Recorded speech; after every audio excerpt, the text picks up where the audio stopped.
I Hear America Singing, a rousing, arousing tune. Turning on in 1968 for the Act of 69. Bison artist living in caves, Egyptian designer of pyramids, declining and falling gibbon, conceiver and chronicler Churchill. You and I have something in common. We have unlocked history's chastity belt, exposed the vulnerable softness, and displayed the peace to anyone who would look. America the Beautiful, 1968, a piece of her. June to September, a femme fatale, very fatale. Could there be a spot on her marked fraud? Pass me the magnifying glass. Ah, yes, there it is, enlarged and distorted. Fraud, California, section June, voting day, primary election. Inscribed on the medal, first city to vote. A ritual operation. A reporter telephones Registrar of Voters Jerry Mander. Good morning, Mr. Mander. How are you this morning? Well, normally, we've had a little excitement up here this morning. Well, we were very interested. The eyes of the nation are on your community because it's the first to complete its vote. And in the past, it's given us a pretty accurate picture of the way the rest of the nation will go. I was wondering how the turnout had been this morning. Well, we had about an 80% voter turnout here today, so far. Well, now, how would that break down? The 4 of the 5 registered voters in our community have cast their ballots. Mm-hmm. Well, I'd normally have them tallied up by now, but we had a little excitement here this morning. Oh? Yeah, so I don't have them tallied up. Well, now, what kind of excitement, Mr. Mander? Mrs. Sleuth's come in. She was the first to vote, runs the general store. Mm-hmm. And she was in the booth there. And I guess she had just took a look at the ballot, and she seems to have stabbed herself with the stylus. And we're anticipating the arrival of the ambulance. And because of the excitement, I haven't got the votes tallied up yet. Who were the lovers of the body politic on that day of June? Well, Ronald Reagan and Hubert Humphrey and Eugene McCarthy, and one other, who the night before had smiled at his conquest and kissed her on the belly button. I really have not discussed any prospective vice presidential running mate, but I have been told, however, that I should balance my ticket with someone a little older, with someone from a different region, with someone who is a little bit more soothing, and perhaps with a different religion. So I thought I would announce tonight that I have made my choice, which is the Maharishi Yogi.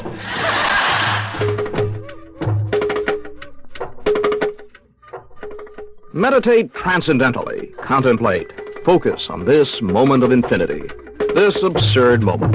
Laugh, Buddha, as you look deep into your navel. Wow, could that really be a womb down there? And inside, kicking babes, one the opposite of the other, fighting for possession of a life sack. Wow, dig it. Seems to me that we're dealing with now is just cliche. Progress is not going to be easy. As President Kennedy once said, someday perhaps we're going to have his medals for those who feel so strongly about their conscience and are opposed to war, as we will for those who achieve acts of bravery and conduct acts of bravery. Now, I think that if you saw a little child in this room that was trying to waddle across the floor and some big bully came along and grabbed it by the hair and started stomping it, I think you'd do something about it. We're going to do whatever it is necessary to do to see that the aggressor does not succeed.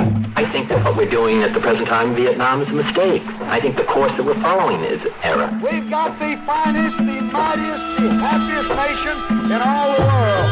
And we ought to be ashamed of ourselves when you hear these crybabies coming around talking about what's wrong. So what is the answer? They're not going to get it by following nonviolence, and they are going to get a playground, and they are going to get attention, and they are going to get the picture in the paper. By lighting the match and throwing the Molotov cocktail, they're going to do it. This is an extremely explosive situation, but one we can do something about. Progress is not going to be easy. And do you know what they do on Election Day? Well, they take this little shaft with a little knob on the end of it, and they push it into a hole. Millions of people standing behind curtains, pushing their shafts into the holes.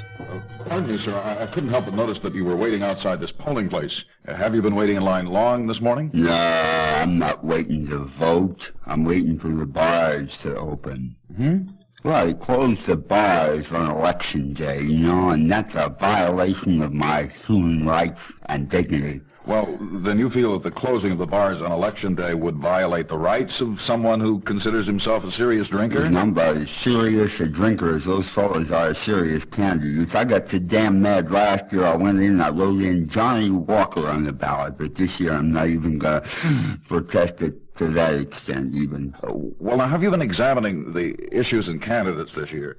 Who are you planning to vote for? Oh, listen, this got so damn complicated now. When you could just write them in or pull a little lever and stuff, but now they got, it's a real complicated process. It's harder than saying Napa, Sonoma, Mendocino, And I heard on the radio that some woman voter went into a polling booth up in Fraud, California, took one look at the ballot and stabbed herself with one of them little things, the styluses they give you.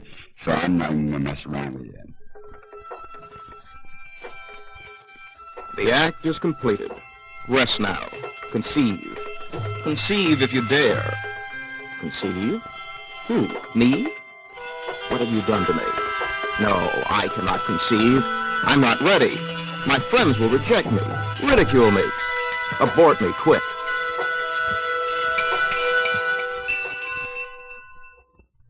Senator Robert Francis Kennedy died at 1:44 a.m. today, June 6, 1968. He was 42 years old. Long lines of mourners, long lines of the slain, long lines of teletype spelling out the pain, long lines at the ballot box casting votes in vain, long lines line the long, long tracks of another lonesome train.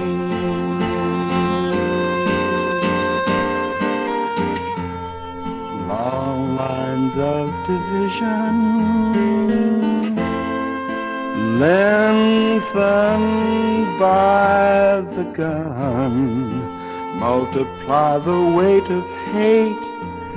What's your answer? Minus one from a lineage of service to a legacy of pain. From the crooked lines your teardrops trace to a funeral in the rain, a funeral in the rain, a funeral in the rain. In the words of California's Assembly Speaker Jesse Unruh, the politicians were coming out of the walls. My fellow Americans, we are a good people, blameless for the dastardly deed. All of us committed to true love. Pound your breasts with me, my fellow Americans. Say with me, we are not violent, we are not sick. Say it again. We are not violent, we are not sick. Oh, you say you still feel guilty? Then give me your guns, and I will cast them into the sea. Let us turn the Bay of San Francisco into a watery arsenal, bigger even than the one belonging to those wretched gun collectors, the wealthy Thorisons.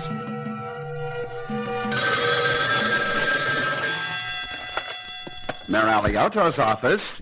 Yes. No, the mayor can't talk to you. He's Oh, thank you very much. Yes, the mayor is busy. Well, he's closeted with some people, thank you, from the hate. And yes, we're, the guns. Thank you. Yes, I'm collecting them right now. We have a long line of people, thank you very much, all the way up to Fisherman's Wharf. Yes, well, we're very busy with everybody turning in their guns, and that's right, complete amnesty for everyone. Thank you very much for the guns. Thank you. Yes, well, bye now. Thank you. Oh, that's all right, son. You don't need to leave that slingshot. Boy, now, come back here. We will take that cherry bomb. What's your name? David? Huh? Well, perhaps you had better leave the slingshot. Thank you. Thank you for the gun, sir. Thank you. Oh, thank you, Chief Cahill. Everyone seems to be leaving their guns this morning.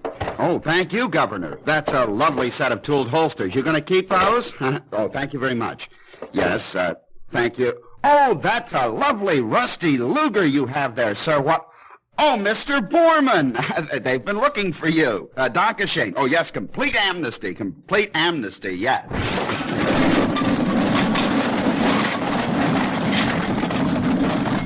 Oh, thank you, Mr. Thorison. Ah, behold my mighty gun, erect, hot, and oh, the power of its ejaculation. I have spoken of the terrible toll inflicted on our people by firearms. 750,000 Americans dead since the turn of the century. This is far more than have died at the hands of all of our enemies in all of the wars that we have fought. Each year in this country, guns are involved in more than 6,500 murders. This compares with 30 in England. Ah, but this is America the Beautiful, not England, where we open our eyes and stare at a bright tube full of gun killings, where we cut our teeth on the muzzle of a plastic weapon.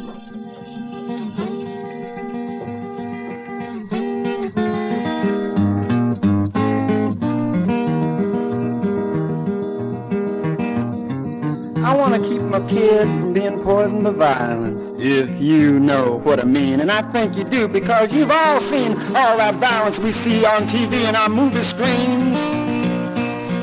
So I burn up my kid's comic books. I even threw away his toy gun. So today, just for a change of pace, I thought we'd go out to Central Park and have a little bit of fun. Now we had an orange drink and I helped my little old kid fly his kite. But you know how a 5-year-old can drink one orange and then kind of really get uptight. Now I was just out there for a little rest and relaxation, but we had to make an awful fast run so he could take a rest at this comfort station. And I was just trying to, well, you know how you have to do when they're sort of little like that, trying to help him zip up his fly.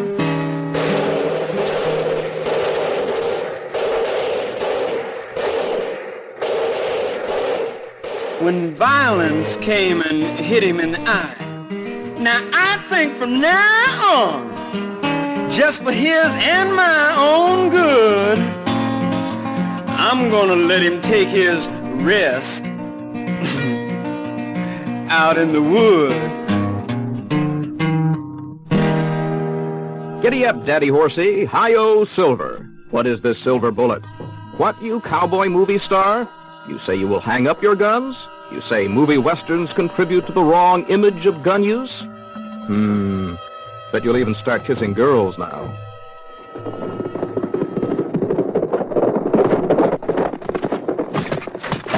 Whoa, Speed! Whoa, big fella! Hey, slow down now, I'm gonna have you stuffed. Slow down! Dusty, I understand you're gonna hang up your guns. That's right, son. Just wait a minute till I dismount this dang old horse, my arthritis and everything. Whoa there! Why are you going to do it, Dusty? Well, there's got to be a better way of catching thieving skinflints and varmints. But, Dusty, it's part of our American heritage, the Golden West and all. Son, that's the trouble with America these days. There's just too much emphasis been put on our heritage. But it's I'm going to hang him up now. If I can get this. The buckle's rusted. I can't get... You need some help, Dusty? Hey, get your hands off me there. I can do it. Here, Oh, there. Whoop. Oh, there goes my pants. Oh, my God. Oh, well, you got a safety pin on you, son? Oh, sure, Dusty. Here you go. Oh, well, thanks. Yeah, I guess I am losing a little weight there. Well, I reckon I'll be riding off into the sunset. Sunset, Dusty? Yeah, Sunset Acres. Got it out there in the valley. Got a lot of land out there, a few radio and TV stations, some hotels, a baseball team. Help me get back on speed, will All you? right, here, let me give you a hand here. I swear I'm going to have him stuffed one of these days. Hold up now. Come on, Speed. On, big fella. Hi-yo! Goodbye, Dusty! What is this? A change of heart? But can you snip out a diseased heart and transplant a good one in its stead? Or will the body reject the good heart, ultimately? Flyberg, did you take your heart as your own, then reject it, then unite with it again? Yes, that's right. I'm a heart. Now, I'm here to set the record straight. It's not his body that is rejecting me. I am rejecting his body. That's right. I mean, why should I be forced to integrate? What we got to do is take care of ourselves first. All this talk about resurrection. That issue is dead, man. That's for them liberal hunkies in them Uncle Town. A change of heart, a change of mind. What would set you right again? Poor people gathered in your shacks, look up at that mighty symbol of America, the Washington Monument, that pure, hard, white erection. Now raise both arms in the air and shout, Hallelujah, Lottie Lottie, Mother of God, Our Father which art in heaven, Maulana Asharma, Oral Roberts. I clamp my head between my hands and wonder, could it be that in the year 1968, a faith-healing contest between the Maulana and the Reverend Roberts was actually seriously proposed?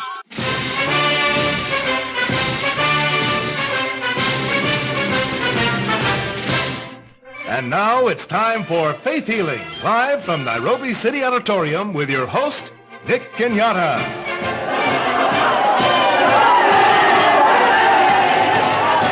Thank you very much, and have we ever got a card for you tonight? Whoa, Nelly! Boy, this is the best of them. And these same two fellas are going to be in a tag team faith healing match here Friday night.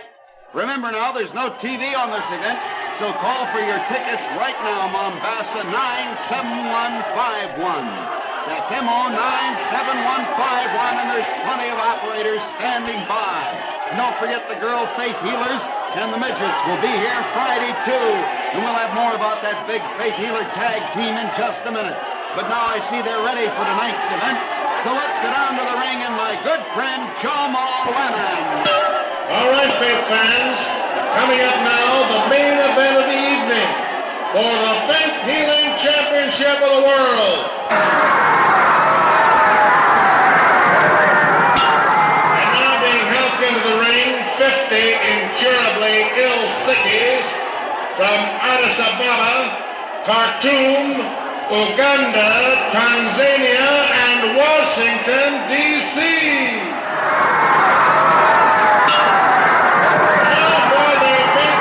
Championship of the World, faith fans, our main event of this evening. Healing out of the white corner from Ciudad La Cuna, Mexico, wearing a pinstripe Brook Brothers suit, a licensed naturopath. He insists we call him Doctor, the popular Bobby Clam Sleep. His opponent, healing out the black corner from Valley of the Irwin, Zambia, wearing a tiger skin, saber-tooth pair of culottes, and swishing a 12-handled zebra-tailed fly whisk, a genuine, unsimulated witch doctor, Maulana Sprunkenhead Ungawa. Thank you very much, Jomo Lennon. Well, both men are kneeling in their corners now in an attitude of prayer. Say, get the doctor up here. I want to talk to the doctor. These men are kneeling in their corners now as they no doubt get instructions from the referee for this event. Morning, Doctor. This Ngawa's a powerful fellow. They say that he once healed a dead man back to life in Kansas City, and there are some healers who feel that he should have been barred for life. As you heard my good friend Jomo Lennon tell you, there are 50 incurably ill people there in the center of the ring for this event, and we have with us here in the booth now Dr. Muslim Barnyard of the Trans-Kenya Charity Hospital. Doctor, I understand you rounded up all these poor devils for tonight's event. Well, that's right, Dick. We rounded up all these poor devils for tonight's event. Now, all these people are incurably ill, is that right? Well, that's right, Dick. Actually, all of these people are incurably ill. Wonderful! Now, in just a moment... Whoa, hey, get that camera down on the ring! Hey, something's happening down there! Oh, no! Scott's come charging out of his corner before the bell even rang, and he started grabbing those poor devils by the head one by one. Oh, this is terrible! Get that microphone on down there! Heal! Oh, he's a madman! He's taken Ngawa completely by surprise. Ngawa's just standing there wide-eyed. Go ahead! Ngawa's responding! Hare Krishna, Hare Krishna, Hare Hare, Hare Krishna, Krishna, Hare Rama, Hare Rama, Hare Hare, Rama Rama, Rama Rama, Rama Rama, Krishna Krishna.